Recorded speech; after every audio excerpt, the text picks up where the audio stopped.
What is reality? What makes something right or wrong? And can we ever truly cow anything at all? These questions aren't new. They're ancient.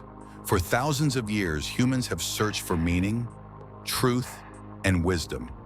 Through philosophy, from the dusty streets of Athens to the digital questions of our AI age, this is the journey of human thought. Welcome to Historium and the entire history of philosophy. Our story begins not with answers, but with questions. In ancient Greece, around 600 BCE, a group of thinkers broke from myth and looked to nature. Thales of Miletus believed everything came from water, not the gods. Heraclitus saw the universe in a state of constant flux. No man ever steps in the same river twice. Pythagoras thought reality was made of numbers, a mathematical cosmos. These early thinkers laid the groundwork, but then came a man who didn't write a single book, yet changed everything: Socrates. He roamed the streets of Athens and questioning everyone, politicians, poets, craftsmen. He claimed to know nothing, but that was his strength. Through dialogue, he sought truth, not by telling, but by asking. The state saw him as a threat. He was sentenced to death and drank poison with calm resolve. His student Plato preserved his teachings, but Plato had his own vision.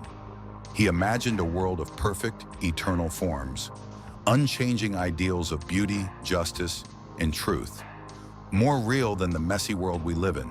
Then came Aristotle, Plato's student, more grounded, more empirical. He categorized everything: logic, biology, politics, ethics. To him, philosophy was about observing the world and understanding causes, how things come to be, why they are. Together, these three, Socrates, Plato, and Aristotle, formed the bedrock of Western thought. But philosophy wasn't just Greek. In the East, Confucius in China taught ethics based on duty, family, and respect. In India, Buddha spoke of suffering and the path to enlightenment through detachment and awareness. Back in the West, Greek thought spread through the empire of Alexander the Great, influencing Rome. As Greek ideals blended with Roman pragmatism, new schools emerged: the Stoics, who taught emotional mastery and virtue in a chaotic world; the Epicureans, who sought simple pleasures and the absence of pain; and the Skeptics, who doubted that we could ever really know anything at all. Then came the fall of Rome. Europe plunged into what some call the Dark Ages. But philosophy didn't die, it transformed. Enter Augustine of Hippo, philosopher and Christian bishop. He wrestled with sin, free will, and divine grace. He asked, if God is all good and all-powerful, why is there evil? Later, Thomas Aquinas attempted to merge Aristotle's reason with Christian theology. He believed faith and logic weren't enemies, they were allies. In the Islamic world, Avicenna and Averroes preserved and expanded on Aristotle's ideas. They debated reason, revelation, and the nature of the soul. In Jewish philosophy, Maimonides sought harmony between tradition and rational inquiry. Philosophy, once secular, had become deeply spiritual. Then came the Renaissance, and with it, a rebirth of curiosity. Humanism returned the focus to the individual. Science challenged old dogmas, and a quiet revolution began in the mind.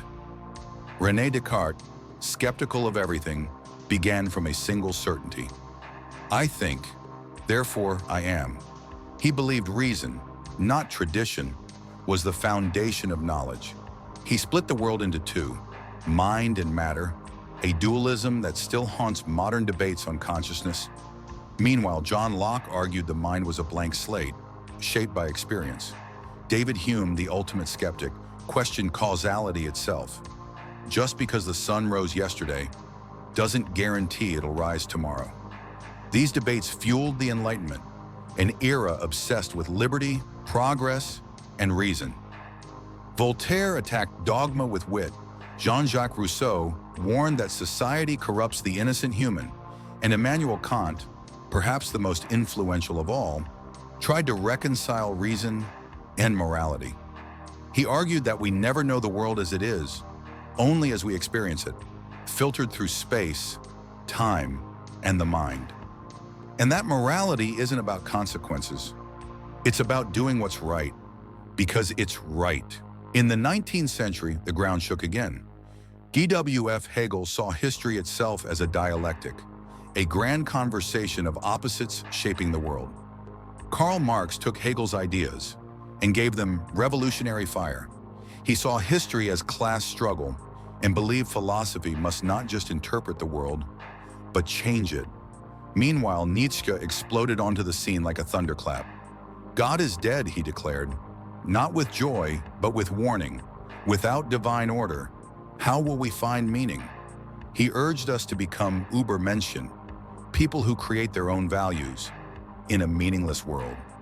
Existentialism was born. As the world fell into 2 world wars, philosophers asked, how do we live in an absurd, fractured world?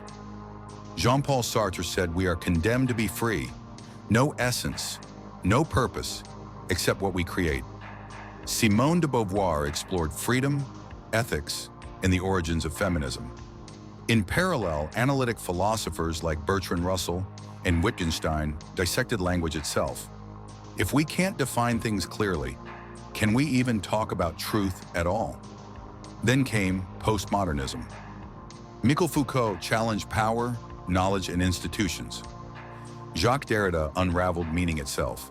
And now, philosophers are debating AI consciousness, transhumanism, digital identity, environmental ethics, and whether reality might be a simulation.